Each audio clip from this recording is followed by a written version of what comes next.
Las lenguas romances son idiomas modernos que han evolucionado desde los tiempos de Roma, más específicamente del latín vulgar. Nosotros contamos con 10 lenguas romances, las cuales son rumano, dálmata, italiano, rético ladino, sardo, francés, provenzal, catalán, español, gallego y portugués.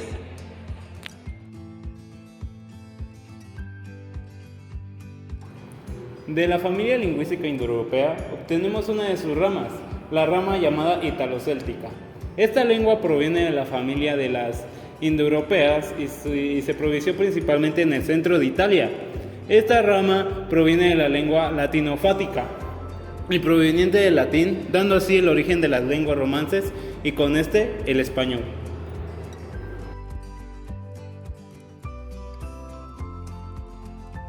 La historia del idioma español se suele dividir convencionalmente en 3 periodos: el español medieval, el español medio y el español moderno.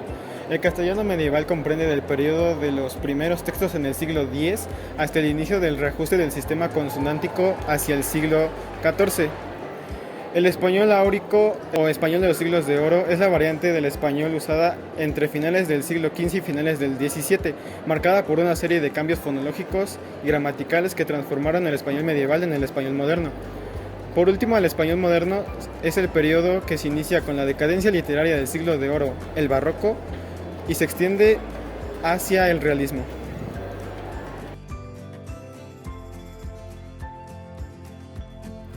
El latín llegó por la expansión de los romanos en el año 219 a.C. Los romanos buscaban derrocar a los cartagineses que en ese momento dominaban la península ibérica. Los romanos llegaron diciendo que buscaban la libertad de los pueblos, pero después decidieron que la península tenía potencial y entonces decidieron colonizarla, y así fue como llegó el latín a la península ibérica.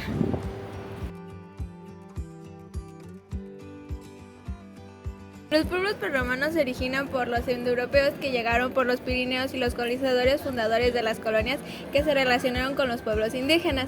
Las lenguas colonizadas históricamente documentadas fueron el fenicio, púnico y griego antiguo. Las lenguas nativas según su relación genética de familia fueron el ibero, el celtíbero, celta galáctico, hispanocélticas, que fue el resultado difícil de determinar las posibles variantes o el grado de unidad que pueden existir entre las diferentes variantes del celta. También está el aquino, el cananeo, el tartesio, el luciano, el andaluz, el vascuense, vasco y vasco ibérico, y el antiguo europeo, y muchos otros de los pueblos del norte. Había lenguas que usaban el alfabeto ibérico, pero aún no se pueden descifrar.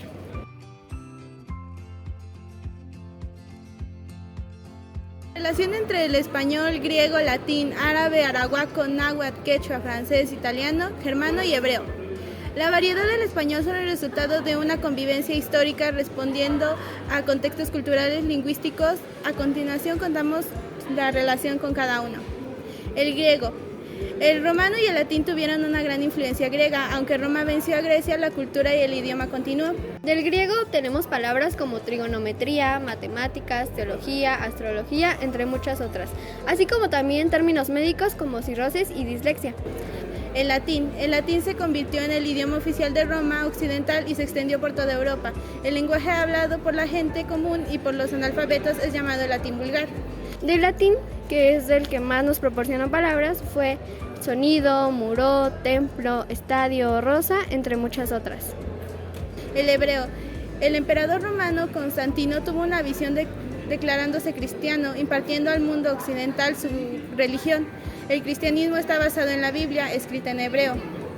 Del hebreo bíblico obtenemos nombres como Jehová, Adán, Abraham, Eva, entre muchos otros. Los germanos invaden y saquean Roma. Esto marca el fin del Imperio Romano. En estas invasiones el latín vulgar adopta muchas palabras germánicas, el carácter bélico.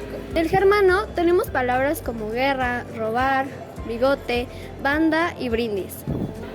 Árabe. Su idioma se extendió por el territorio ocupado. Cuando los musulmanes fueron expulsados, la lengua árabe se perdió, pero dejó más de 4.000 palabras. Y estas son albóndiga, alacrán, algodón, azúcar. azúcar y zanahoria. El italiano. El Renacimiento empieza en Italia. En este periodo se introducen muchos culturismos en el castellano, tomados directamente del latín en el griego. Y un ejemplo de estas pueden ser el folleto, libreto, a capella, modelo, entre muchas otras. El francés.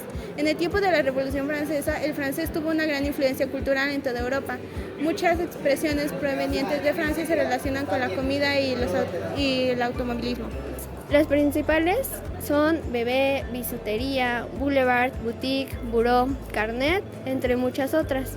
Del inglés obtuvimos palabras como cóctel y nombres de deportes como fútbol, béisbol, basquetbol, hockey, entre muchos otros.